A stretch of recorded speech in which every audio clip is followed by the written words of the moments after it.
जी हाँ दोस्तों, अब इंतज़ार की घड़ियाँ हो चुकी है ख़त्म। अंतिम तिथि दोस्तों बता दें, डेट ऑफ सबमिशन का जो ऑनलाइन एप्लीकेशन है वो 10 अक्टूबर यानी आज से ही स्टार्ट हो चुके हैं। और 4 नवंबर तक इसका जो फॉर्म फिलअप का लास्ट डेट रहने वाला। Last date and time for receipt प्राप्त करने के लिए दोस्तों 4 नवंबर तक 23:30 तक आपका लास्ट रहेगा। Last date and time for making online payment, online fee payment के लिए दोस्तों 6 नवंबर तक आप कर सकते हैं 23:30 तक। और last date for time for generation of offline चालान, अगर आप ऑफलाइन किसी बैंक में जाकर जमा करते हैं तो उसके लिए 8 नवंबर तक का डेट दिया गया है और 23:30 बजे तक। Last date for payment through चालान ड्यूरिंग वर्किंग आवर्स, यानी कि दोस्तों वर्किंग आवर्स के थ्रू अगर आप चालान करना चाहते हैं तो उसके लिए 10/11 यानी 10 नवंबर तक लास्ट डेट लिखा गया है। उसके बाद date of computer based examination दोस्तों आप सभी का परीक्षा जो है 2021 में 29 मार्च से लेकर 31 मार्च 2021 तक होंगे। जी हाँ दोस्तों, यदि आपने हमारा इस चैनल को सब्सक्राइब नहीं किए तो जल्दी से फटाफट सभी लोग सब्सक्राइब करके जुड़ जाइए, क्योंकि यहाँ स्टेनोग्राफर का फॉर्म फिलअप आ चुका है। जैसे कि देख पा रहे ऑफिशियली तौर पर यह स्टेनोग्राफर का फॉर्म फिलअप आ चुका है। दोस्तों हमारे कुछ जो है व्यूवर्स हैं जो कि बहुत ही ज़बरदस्त व्यूवर्स से यहाँ पर देख पा रहे हैं, इन्होंने बार बार कमेंट करके पूछे जा रहे थे कि कब से इनका फॉर्म फिलअप होगा। तो इनका जवाब है कि आ चुका है दोस्तों, फॉर्म एसएससी स्टेनोग्राफर का फॉर्म आ चुका है। तो अगर आपके भी मन में कोई भी इसी प्रकार से कोई भी किसी भी प्रकार का कोई भी क्वेश्चन हो तो नीचे कमेंट करके आप हमें जरूर से जरूर पूछ सकते हैं, आपका जवाब हम किसी भी वीडियो के माध्यम से बता देंगे। दोस्तों अगर आप इस फॉर्म को एसएससी के थ्रू से भरना चाहते हैं तो एसएससी की ऑफिशियली वेबसाइट में आना पड़ेगा, अप्लाई वाले बटन पर क्लिक करना पड़ेगा। जैसे दोस्तों अप्लाई वाले बटन पर जैसे आप क्लिक करेंगे, जैसे अप्लाई वाले बटन पर क्लिक करेंगे वैसे ही दोस्तों आपको यहाँ पर बहुत सारा जो है यहाँ पर देखने के लिए मिल जाएगा। यहाँ पर ऑप्शंस यहाँ पर देख पा रहे हैं एसएससी स्टेनो C&D, तो यहाँ पर देख पा रहे हैं दोस्तों इसका लिंक को भी एक्टिवेट कर दिया गया है। जैसे इसमें क्लिक करेंगे वैसे यहाँ पर आपको ऑप्शंस मिल जाएगा दोस्तों अप्लाई करने के लिए, लेकिन उससे पहले यूज़र ID और पासवर्ड से आपको लॉगिन करना होगा। लेकिन दोस्तों हम इसमें जान लेते हैं कि क्या क्या क्राइटेरिया है इसको भरने के लिए, हमें किन किन डॉक्यूमेंटों का जरूरत होगा। उसके बाद अगर आप सभी का अगर ज़्यादा से ज़्यादा कमेंट आया तो हम इसमें एक वीडियो बनाएंगे जिसमें स्टेप बाय स्टेप भर के दिखाएंगे कि किस प्रकार से फॉर्म को जो है भरा जाता है। दोस्तों आपको बता दें कि इसमें किस किस चीज़ का ज़रूरत होगा, आइए यहाँ पर फटाफट देख लेते हैं। दोस्तों वैकेंसी के बारे में बात कहते हैं तो वैकेंसी यहाँ पर दोस्तों आप कैंडिडेट कॉर्नर में जाकर आप पता कर सकते हैं। यह C और D ग्रुप दोनों वाले के लिए कैंडिडेट है दोस्तों। यहाँ पर ST और SC के लिए रिजर्व कोटा रखा गया दोस्तों। यहाँ पर फिजिकल हैंडीकैप के लिए भी स्पेशल कोटा रखा गया। इसके अलावा दोस्तों आपको बता दें आपके लिए इंडियन सिटीजन होना चाहिए, यानी कि दोस्तों आप नेशनलिटी जो है इंडियन होना चाहिए। इसके बाद एज लिमिट का अगर बात करते हैं दोस्तों तो एज लिमिट इसमें जो रखा गया है आप सभी के लिए 18 से लेकर 30 साल के जो भी कैंडिडेट होंगे उन वे भर पाएंगे। और 1/8/2020 यानी कि 1/8/2020 को 18 साल कम से कम होना चाहिए और ज़्यादा से ज़्यादा 30 साल होना चाहिए 1/8 तक, तो आप फॉर्म को भर सकते हैं। यानी 2/8/1990 से 1/8/2002 के बीच में अगर आप पैदा हुए हैं तो आप इस फॉर्म को एबिलिटी कर सकते हैं, आप इस फॉर्म को भर सकते हैं। अगर बात करते हैं दोस्तों स्टेनोग्राफर D ग्रुप के लिए, यह जो है दोस्तों C ग्रुप के लिए था। D ग्रुप के लिए 18 से 27 साल तक का कैंडिडेट ही भर सकते हैं और जो है एज लिमिट है 1/8 तक उस कंप्लीट होना चाहिए। और ये 2/8/1993 से 1/8/2002 के बीच में अगर आप पैदा लिए हैं तो आप इस फॉर्म को भर सकते हैं। दोस्तों ST SC के अगर आप कैंडिडेट हैं तो 5 साल का डिस्काउंट दिया जाएगा और OBC है तो 3 साल का, बाकी PWD के लिए 10 साल का जो ऑलरेडी रहता है। तो ये थे एज लिमिट का क्राइटेरिया। आगे बढ़ते हैं दोस्तों, आगे की ओर देखते हैं कि और क्या क्या चीज़ इसमें जो है दिया गया।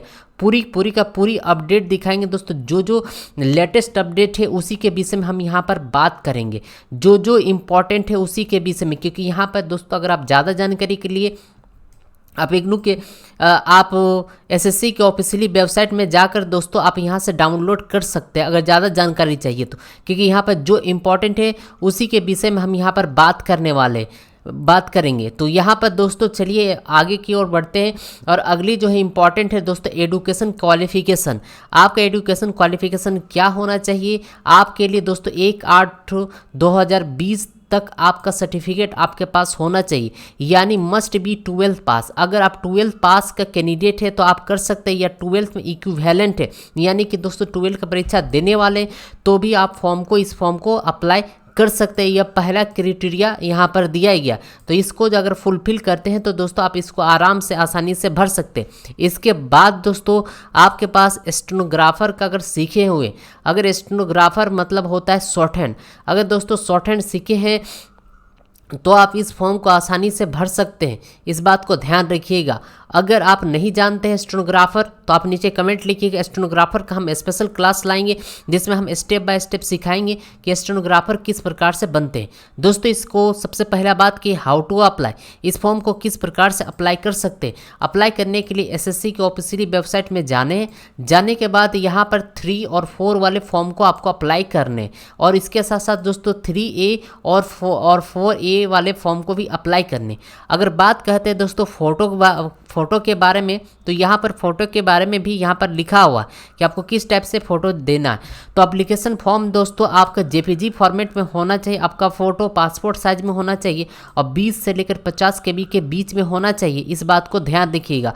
और इसके अलावा दोस्तों 3 मंथ से ज़्यादा पुराना नहीं होना चाहिए। अगर 3 महीना से ज़्यादा पुराना है तो आप जल्दी से जाकर अभी जाएं और नया फ़ोटो खिंचवा के लेते आएँ, उसके बाद इस फॉर्म को अप्लाई करें। इस बात को खास ख्याल रखिएगा। आपको लेटेस्ट फॉर्म चाहिए, लेटेस्ट फ़ोटो चाहिए, अदरवाइज़ आपका फ़ोटो दोस्तों रिजेक्ट हो सकता है। यहाँ पर साफ साफ लिखेंगे। और फोटो का साइज़ यहाँ पर 3.5 सेंटीमीटर और 4.5 सेंटीमीटर हाइट होना चाहिए।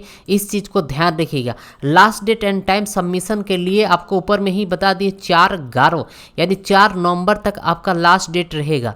दोस्तों इसके बाद अगला फॉर्म आएगा हमारा, कैसे भरेंगे स्टेप बाय स्टेप बताएंगे। इसीलिए चैनल को अगर अभी तक आपने सब्सक्राइब नहीं किए तो फटाफट सब्सक्राइब करके रख लीजिए। अब आगे आते हैं दोस्तों फ़ी के बारे में। तो हमारा फ़ी का जो क्राइटेरिया है वो कितना रहेगा, तो फ़ी के बारे में बात करेंगे दोस्तों। ये 100 रुपीज़ आपको फ़ी देना होगा। अगर आप ST और SC कैंडिडेट है या PWD कैंडिडेट है या एक्स सर्विसमैन है तो आपको किसी भी प्रकार का कोई भी फ़ी नहीं लगेंगे। इसके अलावा जो भी फीमेल कैंडिडेट है यानी कि अगर आप लड़की हैं तो भी आपको किसी भी प्रकार का कोई पैसा आपको नहीं देने। सभी के लिए दोस्तों फ्री है, यानी कि सिर्फ OBC और जनरल कैंडिडेट के लिए ही पैसा लगेंगे। इसके अलावा दोस्तों फ़ी को आपको पेड करना है भीम UPI के साथ, net banking, credit card, debit card या आप SBI ब्रांच में चलान जाकर पेमेंट कर सकते हैं। पेमेंट करने के लिए आपको ऊपर में ही हम आपको लास्ट डेट बता दिए कि किस प्रकार से आप करते हैं। बिना पेमेंट के आपका फॉर्म को एक्सेप्ट नहीं किया जाएगा। इस बात को ध्यान रखिएगा। आपको जो है दोस्तों यहाँ पर साफ साफ SSC में यहाँ पर कह दिया गया है कि बिना पेमेंट का दोस्तों आपको एक्सेप्ट नहीं दिया जाएगा। यहाँ पर देख पा रहे रिजेक्टेड हो जाएगा, आपको पेमेंट करना जरूरी है। इसके अलावा दोस्तों आपको बता दें एग्जामिनेशन सेंटर के बारे में अगर हम बात करते हैं तो अलग अलग जगह के लिए अलग अलग कैटेगरी के लिए दिया गया। उत्तर प्रदेश, बिहार और उत्तर प्रदेश के लिए ये सारे के सारे एग्जामिनेशन सेंटर यहाँ पर किया गया। आप दोस्तों इस PDF को SSC की ऑफिशियली वेबसाइट में जाकर जरूर से जरूर एक बार डाउनलोड कर ले। अगर दोस्तों ये अंडमान निकोबार आइलैंड, झारखंड, उड़ीसा, सिक्किम एंड वेस्ट बंगाल में आते हैं तो ये सब सारे जो है आपका एग्जामिनेशन सेंटर बनाया गया। आप यहाँ पर देख पा रहे तमाम एग्जामिनेशन सेंटर है जो कि यहाँ पर अप्लाई करने के लिए दिया गया। दोस्तों अगर इसके बारे में हम अप्लाई करें, अगर हम बात कहते हैं इसके सिलेबस के बारे में, तो थोड़ी सी सिलेबस के बारे में भी हम यहाँ पर बता देते हैं कि क्या क्या आपको पूछने वाले। दोस्तों आपका परीक्षा का तिथि है 29 मार्च से लेकर 31 मार्च तक होगा और इसमें पार्ट 1, पार्ट 2 और पार्ट 3 यानी पहला पार्ट में आपको रीजनिंग रहने वाला है। यहाँ पर देख पा रहे हैं रीजनिंग और मैथमेटिक्स भी यहाँ पर रहने वाले हैं। जो 50 क्वेश्चन रहेगा 50 मार्क्स का रहेगा और जनरल अवेयरनेस का 50 क्वेश्चन 50 मार्क्स रहेगा और इंग्लिश का दोस्तों 100 क्वेश्चन 100 मार्क्स पूछा जाएगा। और इसके लिए टोटल जो है समय सीमा आपको 2 घंटा दिया जाएगा और जो फिजिकल हैंडीकैप है उसके लिए 40 मिनट एक्स्ट्रा दिया जाएगा। इस बात को ध्यान रखिएगा। अब यहाँ पर मुद्दे की बात यहाँ पर है कि क्वेश्चन का जो मोड है वो किस प्रकार से क्वेश्चन पूछा जाएगा, क्या इसमें नेगेटिव मार्किंग रहेगा या नहीं रहेगा। आइए इसके भी बारे में जानते हैं। दोस्तों यहाँ पर बता दें क्वेश्चन पेपर जो होगा ऑब्जेक्टिव टाइप में रहने वाला, इस बात को ध्यान रखिएगा। क्वेश्चन जो सेट होगा इंग्लिश और हिंदी दोनों में होगा। और नेगेटिव मार्किंग दोस्तों 0.25 आपका नेगेटिव मार्किंग रहेगा। अगर आप एक गलत करते हैं तो आपका सही वाले से 0.25 मार्क्स जो है कट जाएंगे। यह भी बात आप सभी खास ख्याल रखिएगा। और ये जो 10th बेसिस पर रहेगा, पूरा का पूरा जो क्वेश्चन दोस्तों 10th बेसिस पर रहेगा। यहाँ पर कुछ सिलेबस आप देख पा रहे हैं। जनरल अवेयरनेस में ये सारे के सारे सब्जेक्ट आपको पूछे जाएंगे। इंग्लिश में दोस्तों वोकैबुलरी है और सेंटेंस है, ये सब सारे चीज़ पूछा जाएगा। और स्टेनोग्राफर का जो है टेस्ट वो भी आपको लास्ट में देना पड़ेगा।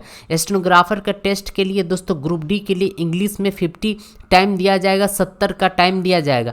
और स्टेनोग्राफर हिंदी के लिए 65 आपका स्पीड होना चाहिए, 90 मिनट का टाइम दिया जाएगा। उसी प्रकार से सी ग्रुप और के लिए भी सेम कंडीशन यहाँ पर रखा हुआ। तो दोस्तों यहाँ पर थे जितने भी इम्पॉर्टेंट टॉपिक्स थे वे सारे के सारे टॉपिक्स हमने आपको बता दिए। बाकी है दोस्तों आपको आप किस प्रकार से जाएंगे एग्जामिनेशन में, क्या क्या चीज़ ज़रूरत पड़ेगा, Aadhaar card, voter card, passport size, वे सब सारे चीज़। उसके बाद डीबी के लिए डॉक्यूमेंट वेरिफिकेशन में क्या चीज़, तो ये सब सारे दोस्तों बात की बात है। अब इसमें हम अगला वीडियो हम लाएंगे दोस्तों कि इसको एसएससी का जो ये फॉर्म है किस प्रकार से स्टेप बाय स्टेप आप भर सकते हैं, उसके बारे में पूरी की पूरी जानकारी हम देंगे। चैनल को जरूर सब्सक्राइब करिएगा दोस्तों। और आप सभी नीचे कमेंट करके आप हमें जरूर से जरूर बता सकते हैं ये फॉर्म कौन कौन भरने वाले। दोस्तों अगर आप फॉर्म को भरना चाहते हैं या इसका पीडीएफ डाउनलोड करना चाहते हैं तो यहाँ पर आपको लिंक दिया गया, आप एसएससी की ऑफिशियली वेबसाइट पर आकर इस पीडीएफ को आप प्राप्त करके आप अच्छी तरह से रीड कर ले, उसके बाद फॉर्म को भरें। मेरा अगला स्टेप दोस्तों वीडियो को जो है अगला स्टेप में फॉर्म को भरने के लिए बताएंगे। अगर आप स्टेप बाय स्टेप सीखना चाहते हैं तो नीचे कमेंट लिखिएगा। आज का वीडियो का सेक्शन यहीं तक रहा दोस्तों। लॉकडाउन खुलने के बाद वैकेंसी की तादाद आ चुकी, वैकेंसी की बौछार आ चुकी है दोस्तों। जैसे जैसे लॉकडाउन खुल रहे वैसे वैसे वैकेंसियाँ आते जा रहे हैं। तो चलिए दोस्तों मिलते हैं। ये बहुत ही अच्छी खुशखबरी था कि आप सभी के लिए जो है स्टेनोग्राफर का फॉर्म फिलअप आ चुका है। Thanks for watching.